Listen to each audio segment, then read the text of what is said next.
అస్మద్గురుభ్యో నమః. తన తండ్రి ఎన్ని బాధలు పెడుతున్నప్పటికీ కూడా తన లోపల ఉండేటటువంటి పరమాత్మ అంతా చూసుకుంటాడనే ధైర్యంతో ఉన్నాడు ప్రహ్లాదుడు.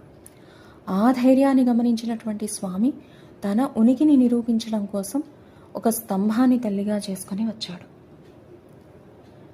పాపం భగవంతుడండి తనని ఎవరేమన్నా పట్టించుకోడండి, పిల్లలే కదా అని సరిపెట్టేసుకుంటాడు. కానీ తన భక్తులను ఎవరైనా బాధ పెడితే మాత్రం కాస్త సమయం కూడా ఆలస్యం చేయకుండా ఉగ్రరూపధారుడై వస్తాడని నిరూపించినటువంటి అవతారం నృసింహ అవతారం. తన భక్తుడైనటువంటి ప్రహ్లాదుణ్ణి బాధలు పెట్టిన హిరణ్యకశిపుణ్ణి సంహరించడానికి ఆయనకి కాస్త శక్తి సరిపోతుంది కదండి. కానీ ఆయనకి వచ్చిన కోపపు ప్రభావం ఎంతటిదంటేట, హిరణ్యకశిపుణ్ణి నశింపజేయడానికి ఆయన యొక్క సుదర్శన చక్రం ఆయన గోళ్ల ఆకారాన్ని ధరించిందిట. ఒక 20 గోళ్ళు, ఒక్కొక్క గోరు ఎప్పుడు రాక్షస సంహారం చేద్దామా అనే సమయం కోసం వేచి చూస్తూ పదును పెడుతోందిట. కానీ ఒక్క గోటి నోటి క్రింద కూడా చాలేట హిరణ్యకశిపుడు. అంత రూపాన్ని ధరించాడు స్వామి. మరి ఉగ్ర రూపంతో జ్వాలలతో మండిపోతున్నాడు. దేవతలందరూ భయపడిపోతున్నారు.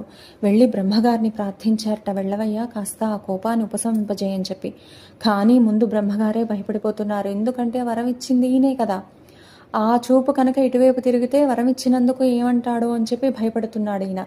ఆ భయపడుతూ మూలకి జరుగుతున్నట్టు ఆయన బ్రహ్మగారు. ఆ మూలలకి జరిగినప్పుడు ఏ స్తంభం తగిలినా ఏ స్తంభంలోంచి ఊడిపడతాడో ఈయన అని చెప్పి భయపడుతున్నట్టు ఆయన. ఇంకా సరే ఇలా కాదని చెప్పి దేవతలందరూ వెళ్ళి లక్ష్మీదేవిని ప్రార్థించారట.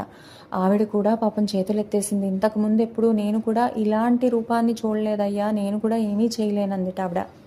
సరే ఇక లాభం లేదనుకుని వెళ్ళి దేవతలందరూ ప్రహ్లాదుణ్ణే ప్రార్థించారట. ప్రహ్లాద, నీకోసమే కదయ్యా స్వామి ఇంత ఉగ్రరూపధారుడై అవతరించాడు, వెళ్ళి నువ్వే శాంతింపజేయి అని చెప్పి. పాపం చిన్నపిల్లవాడు కదండి, ఈయనకేమీ తెలియదు కదా.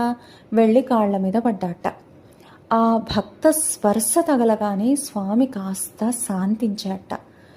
స్వామి కాస్త శాంతించగానే ముందు లక్ష్మీదేవి దరిచేరిందట. తర్వాత దేవతలందరూ దరిచేరి స్తోత్రం చేయడం ప్రారంభించారు స్వామిని. అస్మద్గురుభ్యో నమః.